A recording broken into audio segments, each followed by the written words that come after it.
yang cukup signifikan, yaitu menjadi 319.000. Ini naiknya 100% lebih, atau naiknya cukup besar ya, dari 131 menjadi 103. Naiknya bukan 24%, tapi 124%. Jadi 100% lebih naiknya. Ini adalah keberhasilan kita. Namun, saya sampaikan kepada Bapak Ibu semua, meskipun sudah ada peningkatan, jumlah formasi yang diusulkan daerah itu baru 40,9% saja dari semua kebutuhan. Wajar kalau sekarang banyak guru-guru yang tidak mendapatkan formasi, karena memang baru 40,9% saja. Nah, dari usulan kita yang 40,9% ini terdiri dari apa saja? Nah, ini dari lulus passing grade itu yang sekarang sudah mendapatkan notifikasi bahwa yang bersangkutan ini, datanya ada di sini sebentar, 127.000 ini sudah mendapatkan notifikasi tersedia formasi, plus ada formasi 11.349 ini yang boleh memilih JF lainnya jika dia memiliki, atau mau tetap di jabatan yang sekarang tetapi menunggu sampai dibuka formasi. Jadi ada 127.186 plus 11.349. Ini belum plusnya ya. Kemudian ini adalah P1. Kami sampaikan pada semua forum ini bahwa ya P1 ini atau disebut dengan prioritas 1 itu adalah guru lulus passing grade tahun 2021. Dari manapun asalnya, apakah dia guru honorer sekolah negeri, THK 2, guru sekolah swasta, lulusan BPG, mempunyai hak yang sama sebagai P1.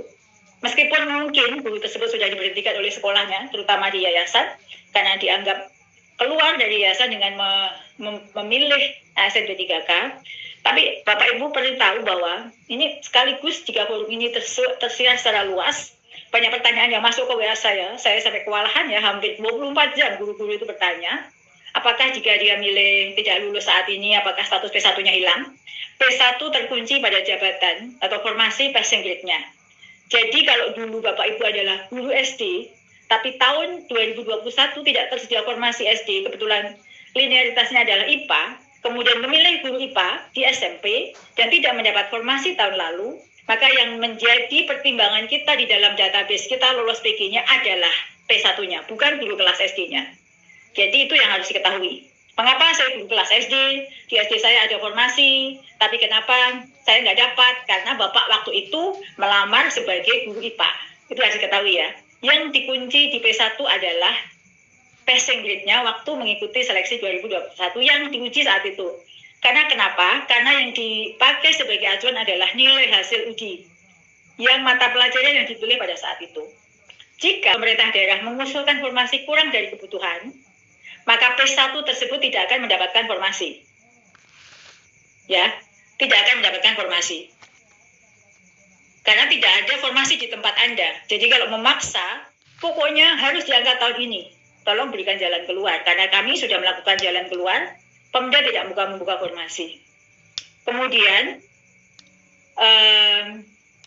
ada P1 yang tidak mendapatkan penempatan karena memang terdapat kelebihan atau oversupply pada mata pelajaran tertentu di daerah tersebut. Nanti ada simulasinya. Lalu, yang disebut P2 adalah prioritas 2, itu adalah guru THK 2 di sekolah negeri yang sudah terdaftar lebih dari 3 tahun. Nah, guru THK 2 ini adalah database-nya adalah di PKN. P2 ini seleksi melalui observasi juga. Dan 127.232 adalah formasi untuk P3. P3 adalah seluruh guru honorer di sekolah negeri yang mengabdi lebih dari 3 tahun. Ini salah ya, bukan lebih, bukan kurang ya, lebih dari 3 tahun, juga melalui seleksi kesesuaian.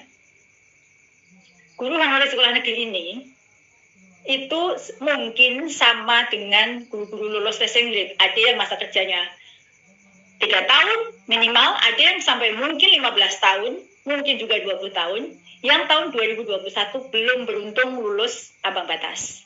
Dia adalah sama-sama guru yang harus kita perjuangkan. Nah, namun penempatan P1 ini ada semacam persyaratan di dalam Permenpan RB tidak menggeser guru honorer lain yang sudah ada di sekolah. Karena kita belajar dari pengalaman tahun 2021, karena ada seleksi ketat dengan lolos ranking, maka ada guru sekolah lain yang lebih tinggi nilainya dari sekolah asal, sehingga guru sekolah asal itu tergeser dan sampai sekarang tidak mendapatkan pekerjaan. Sehingga pada tahun 2022 ini tidak menggeser guru honorer lain. Jadi jika ada guru IPA di dalam satu sekolah SMP 2 misalnya, Kabupaten Karanganyar, dia ada formasi IPA di sekolah itu, namun ada guru honorer IPA juga di sekolah itu, maka guru tersebut tidak bisa menggeser temannya sendiri sesama guru IPA. Maka ada belum selesai P1 sudah dibuka P2. Karena memang P2 ini tidak akan digeser. Karena dia adalah sama-sama guru yang punya hak yang sama. P1 yang tidak dapat ditempatkan diberi kesempatan untuk memilih formasi yang masih kosong dengan menggunakan mata pelajaran lainnya. Ini peta linearitas berlaku saat ini. Jika P1 melakukan hal tersebut, ada ya tawaran bisa turun prioritas istilahnya, sebenarnya adalah menggunakan P lain, menggunakan JF lainnya, maka dia akan mengikuti seleksi observasi dan verifikasi bersama kelompok P2. P1 tetap diprioritaskan saat ini, pada saat itu. Dan jika dalam itu ada kemungkinan tidak lulus, ketika turun prioritas, jangan khawatir. Status P1-nya masih melekat sampai tahun depan. Nah, 62.000 masih ada formasi umum yang dibuka. Ini saya sekaligus menjawab pertanyaan, mengapa ada formasi umum? Jadi formasi P3 untuk umum hanya formasi kosong yang sama sekali tidak ada guru honorernya. Formasi ini bukan formasi yang sama mata pelajarannya dengan formasi P1 yang tidak mendapat penempatan. Jika masih ada P1 guru bahasa Inggris yang tidak mendapat penempatan, maka tidak akan ada formasi bahasa Inggris untuk P umum. Jadi ada sebagai contoh, ada mata pelajaran yang jenuh di mata pelajaran bahasa Inggris yang banyak. Tapi di situ, di Pemda itu, Pemda ingin membuka matematika. Ya, jadi P umum ini adalah yang tidak sama. Jika masih ada P1, maka tidak akan yang sama mapelnya dengan P umum, maka tidak akan mungkin dibuka P umum. Gitu ya. Nah ini Bapak Ibu yang saya hormati sekaligus, tadi Pak Sumardiansyah sudah menyampaikan bahwa dasar untuk seleksi ASN P3K tahun ini adalah Permenpan RB 20 tahun 2022. Setiap tahun dibuat Permenpan untuk acuan seleksi setiap tahunnya.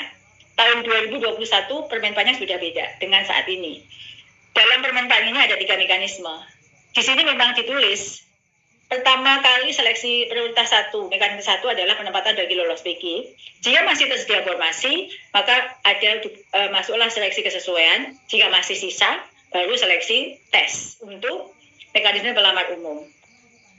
Nih, Bapak Ibu yang saya hormati, ini adalah seleksi penempatan guru untuk lolos passing grade atau pelamar prioritas 1.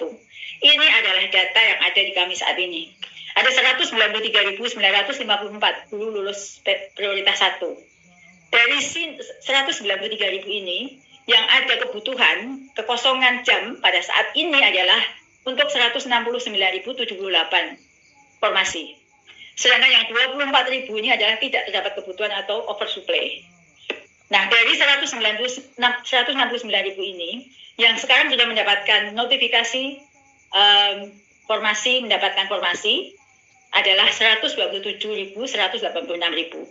Yang 41.892 ini, dia sebenarnya ada kebutuhan, namun daerah tidak membuka. Berdasarkan perhitungan kami, dia adalah bagian dari 169.000 ini. Tapi daerah tidak membuka. Di lampiran ini, daerah tidak membuka.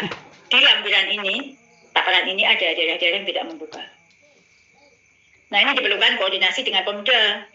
Tentu penutupannya adalah besok tanggal 13. Untuk menginjek formasi, jadi ini ada pertanyaan juga dari anggota Komisi 10. Apakah bisa diundur pembukaannya agar daerah-daerah bisa menambahkan formasi? Keputusan untuk mengundur dan membuka adalah bukan di Kemendikbudristek. Kita hanya bisa memohon dengan mengajukan jadwal sesuai dengan kesiapan. Tapi keputusan untuk mengundur, apakah bisa diundur dari tanggal 13 supaya Pemda yang sekarang belum mengajukan formasi bisa mengajukan formasi? Itu bukan kewenangan Kemendikbudristek. Tapi berdasarkan informasi yang saya terima, untuk menginjek formasi baru, contohnya Brebes itu kemarin sempat ditarik, kemudian bupatinya sangat luar biasa, dia berjuang, nangis-nangis di Menpan, akhirnya diteleponlah menterinya dan dibuka kembali. Nah, sampai saat ini pun dalam proses untuk injek lagi data guru-guru tersebut. Jadi butuh waktu untuk memasukkan